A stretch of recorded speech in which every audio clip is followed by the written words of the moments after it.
မင်္ဂလာပါရှင်ဒီနေ့မှာတော့ grade 12 chemistry chapter 1အဆက်ကလေးကိုဆက်ပြီးတော့သင်ပေးပါမယ်ပေါ့နော်အခုဒီ chemistry chapter 1မှာဆိုလို့ရှိရင်ဒီ bonding တွေရှိရပေါ့နော် ionic bonding covalent bonding metallic bonding ပေါ့အဲ့တော့ bonding တွေဆွဲရမယ် bonding တွေဆွဲရမယ်ဆိုလို့ရှိရင်ပထမဆုံးအရေးကြီးဆုံးတစ်ချက်ကဘာလဲဆိုတော့ formula ရေးတက်ရင် bonding ဆွဲတာကဘယ် bonding ပဲဆွဲပေါ့မှတ်ပြီပေါ့နော်အဲ့တော့ formula ရေးနည်းလေးကိုအရင်ဆုံးသင်ပေးပါမယ်ပေါ့နော်ဒါဆိုရင်formula ရေးနည်းလေးကိုစမယ်ပေါ့နော်အရင်ဆုံးသိထားမှာပါလဲဆိုတော့ဒီ formula ရေးနည်းပေါ့ formula ရေးနည်းဆိုတာက simplest ratio ပေါ့နော်အရိုးရှင်းဆုံးအချိုးကိုရှာတာဖြစ်ပါတယ်ဒီ formula ရေးဖို့ဆိုရင်အရင်ဆုံးသိရမှာက balance တွက်တရမယ်ပေါ့နော်အရှေ့ဗီဒီယိုတစ်ခုမှာကြတော့ balance electron နဲ့ balance တွက်တာသင်ပြီးပြီပေါ့နော်အဲ့တော့ balance ဆိုတာဘယ်လိုမျိုးလဲဆိုတာသိချင်ရင်အရှေ့ဗီဒီယိုလေးကိုကြည့်လိုက်လို့ရပါတယ်ခုကတော့စရအောင်အရင်ဆုံးဒီမှာဆိုရင် Li ပေါ့နော် Li ဆိုတာ lithium ကိုပြောတာပါရှင် lithium က atomic number 3ရှိရယ်ပြီးတော့နောက်တစ်ခါကျတော့ Cl ကျတော့ chlorine က Cl17 သူ့ရဲ့ atomic number က19ရှိရယ်ဒီ lithium နဲ့ဒီ chlorine ပေါ့နော်ဒီနှစ်ခုကိုအရင်ဆုံး formula ရေးပြပါမယ်ပေါ့နော်ဟုတ်ပြီဒါဆိုလို့ရှိရင်ဒီ formula တွေရေးတော့မယ် balance သိဖို့ဆိုတာကလည်း integer form ကိုအကြမ်းပြင်းလေးရေးချလိုက်ပေါ့နော်အဲ့ဒါဆိုရင်သူက atomic number က3ဆိုလို့ရှိရင်သူ့ကိုခွဲလိုက်လို့ရှိရင် integer form ပြောမယ်ဆိုရင် 2.1 balance ဆိုတာကဒီနောက်ဆုံးလမ်းကြောင်းမှာရှိတဲ့ဟာကိုယူတာ4ကြော်ရင်8ထဲကနှုတ်တာအခုဒီနောက်ဆုံးလမ်းကြောင်းမှာဆိုလို့ရှိရင်သူဒီ electron တစ်လုံးပဲရှိတယ်အဲ့တော့သူ့ရဲ့ balance က1Li ရဲ့ဒီ Li ရဲ့ balance က1ပေါ့နော်နောက်တစ်ခုဒီ chlorine က CN17 ဆိုရင်သူ့ရဲ့ atomic number က 2.8.7 သူတို့အဲ့တော့balance တွက်မယ်ပေါ့နော် balance electron မဟုတ်ဘူးနော် balance ကိုတွက်မှာ okay ဒီမှာဆို balance ဆိုတာကနောက်ဆုံးအလုံးကိုကြည့်ရဲ9 4ကြော်ရင်ဘာလုပ်ရမလဲဆိုတော့8ထဲကနေပြီးတော့9ကိုနှုတ်ပေးရမှာအဲ့တော့8ထဲက9ကိုနှုတ်ပြီးလို့ရှိရင်1ဒါဆိုလို့ရှိရင် Li ရဲ့ balance ကလည်း1 CN ရဲ့ balance ကလည်း1 okay သူတို့နှစ်ခုကိုပေါင်းလို့ရှိရင်ဘာလုပ်ရမလဲဆိုတော့ကို့မှာရှိတဲ့တန်မိုးကိုအပြန်လှန်ပေးမှရမယ်ပေါ့နော်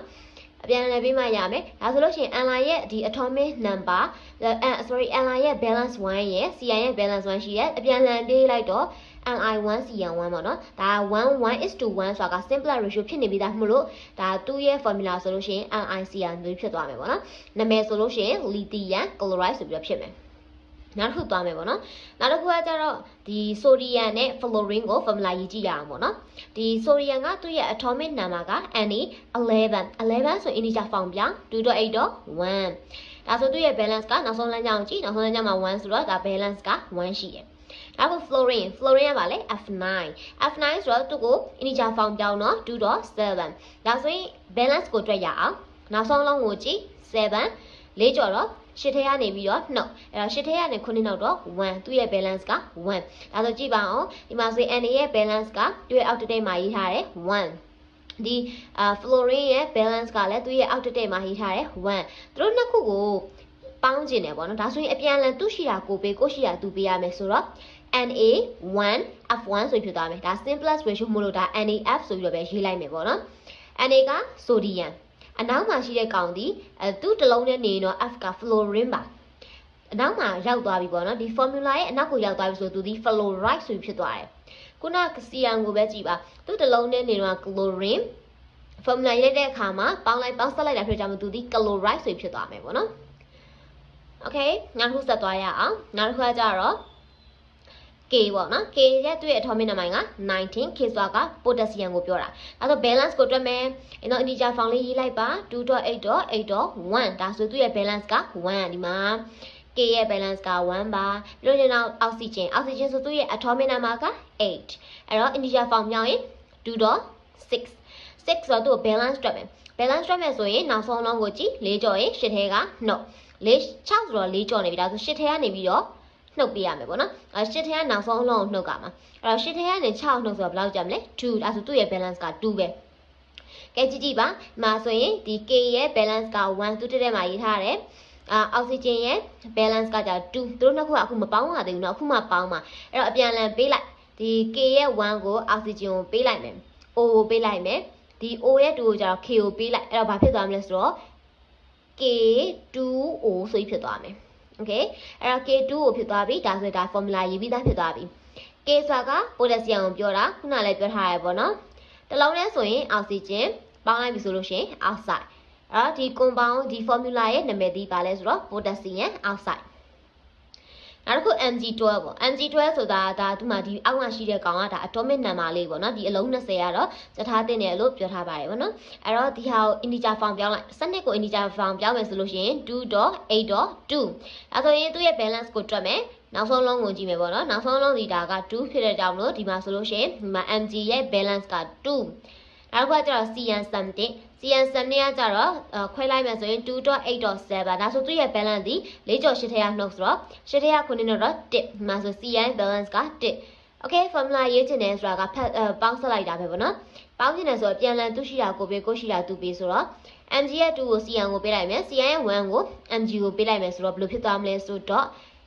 MgCl2 ဆိုပြီးဖြစ်သွားတယ်ပေါ့နော်သူ့ရဲ့နာမည်ကကြတော့ Mg က magnesium CN ကနောက်ကိုရောက်သွားပြီဆိုရင် chloride magnesium chloride ဆိုပြီးဖြစ်သွားတယ်ပေါ့နော် Ca က atomic number က20 integer form ပြောင်း 2.8.8.2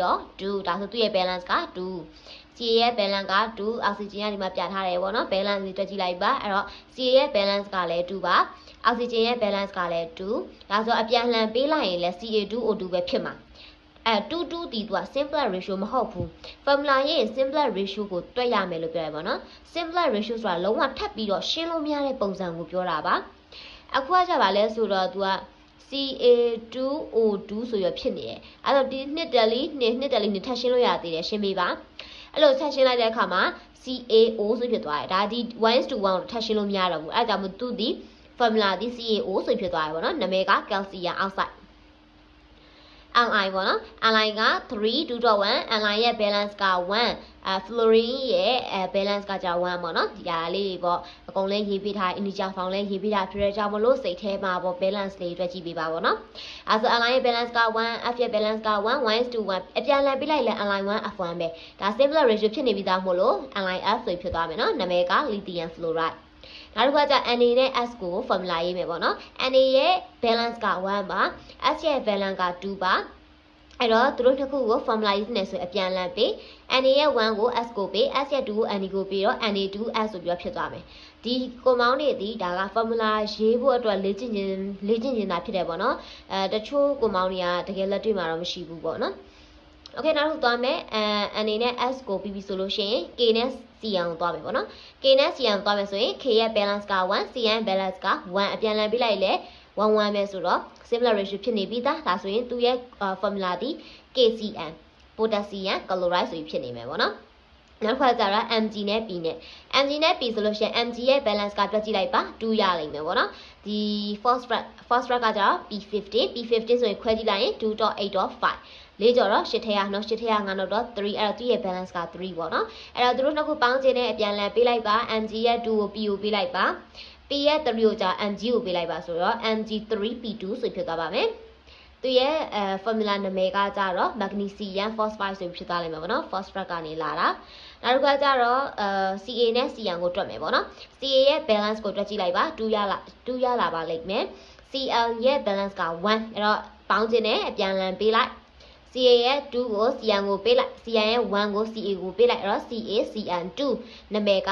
calcium chloride တစ်ချက်သတိပေးရရှိရပေါ့နော်ဒီ formula ဒီ compound name တွေပါရေးတဲ့အခါကြလို့ရှိရင်ဒီ capital letter တွေလုံးဝသုံးလို့မရပါဘူးအကုန်လုံးကိုဒီ small letter ပဲသုံးရမှာပဲပေါ့နော်နောက်တစ်ခုဆက်သွားရအောင် Al နဲ့ O နဲ့ကိုတွက်မယ်ပေါ့နော် Al ရဲ့ atomic number ကတွက်ကြည့်လိုက်လို့ရှိရင်73ဆိုတော့ 2.8.3 ဒါဆိုသူ့ရဲ့ balance က3 oxygen ရဲ့ balance ကိုတွက်ကြည့်လိုက်လို့ရှိရင်2ပေါင်းခြင်းเนาะအပြန်အလှန်ပေးအဲ့တော့ဘယ်လိုဖြစ်သွားမလဲဆိုတော့ Al2O3 ဆိုပြီးဖြစ်သွားမယ်เนาะ Al2O3 နာမည်က An က aluminium ဆိုတော့ aluminium oxide B နဲ့ Cn ကိုတွက်မယ်B ရဲ့ balance ကိုတွက်ကြည့်လိုက်ပါ2ရပါတယ် Cn ရဲ့ balance ကကြာ1ပေါ့နော်အပြန်အလှန်ပေးလိုက်တော့ B ရဲ့2ကိုသူ့ကိုပေးလိုက်တော့ BeCN2 ဆိုဖြစ်သွားမယ်ပေါ့နော်နောက်တစ်ခုကကြတော့Okay ဒီမှာပေါ့ဒီ3ခုပေါ့နော်ဒီ3ခုကကြာ star လေးပြထားတယ် star လေးပြထားတာဘာကြောင့်လဲဆိုတာပြင်ရှင်းပေးမယ်ပေါ့နော်အခုကတော့ဒီ C နဲ့ H ကို formula လေးရေးကြည့်ရအောင်C ရဲ့ balance ကိုတွက်ကြည့်ရင်4ရတယ် hydrogen ရဲ့ balance က1ဒါဆိုသူနှစ်ခုကိုပေါင်းခြင်းတော့အပြန်လည်ပေးဆို CH4 ဆိုဖြစ်သွားမယ် နောက်တစ်ခုကကျတော့ n နဲ့ h ပေါ့နော် n နဲ့ h ဆိုတော့ n ရဲ့ balance ကိုတွက်ကြည့်ရင်3ရတယ် h ရဲ့ balance က1အပြန်အလှန်ပြီးတော့ n နဲ့3ဆိုပြီးဖြစ်တယ်နောက်တစ်ခုက si နဲ့ o တွက်တယ် si နဲ့ o တွက်တော့ si ရဲ့ balance က4ပါအောက်ဆီဂျင်ရဲ့ balance ကကျတော့2အပြန်အလှန်ပြီးတော့ဒီဟာလေးတစ်ချက်ကြည့်ပြီနော်အပြန်အလှန်ပေးလိုက်တဲ့အခါမှာ si ရဲ့4ကိုအောက်ဆီဂျင်ပေးမယ် o ရဲ့2ကိုsi ကိုပေးမယ်အဲ့တော့ဖြစ်သွားတာက si2o4 ပါဒါပေမဲ့ဒီ2နဲ့4ဒီထပ်ပြီးတော့ခြေလို့ရသေးအရှင်းဆုံးပုံစံမဖြစ်သေးဘူးအဲ့တော့ထပ်ခြေလိုက်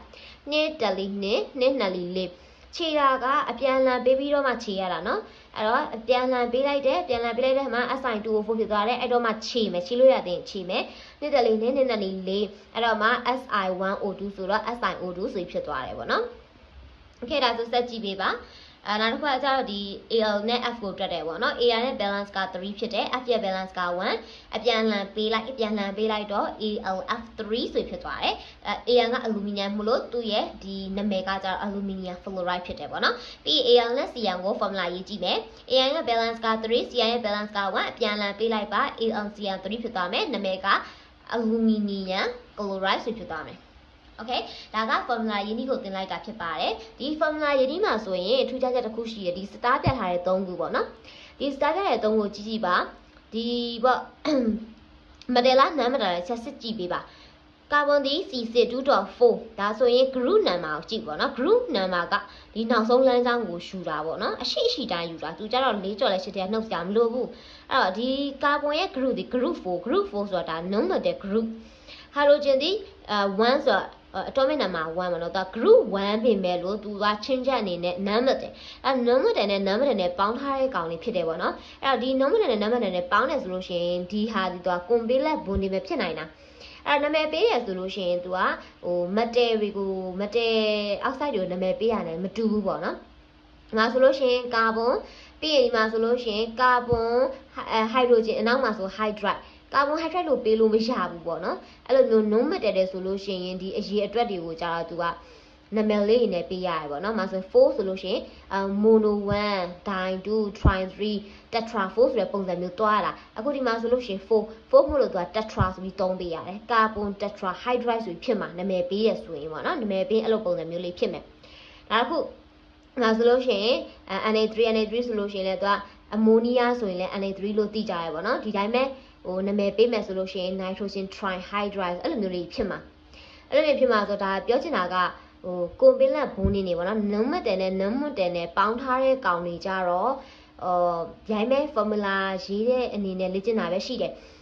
သိစရာမလိုပေါ့နော်တီးမယ်ဆိုရင်လည်းဒါ11မှာပြန်ပြီးတော့သိချင်တယ်ဆိုရင်11မှာထပ်ပြီးတော့လေ့လာမှာပေါ့နော်ဒါတော့ဒီခုကြည်တွဲမှာတော့ဒါနာမည်တွေကမခေါ်တက်လဲရတယ်ပေါ့နော်ကိစ္စမရှိဘူးဒီ non metal ကိုမောင်းနေရ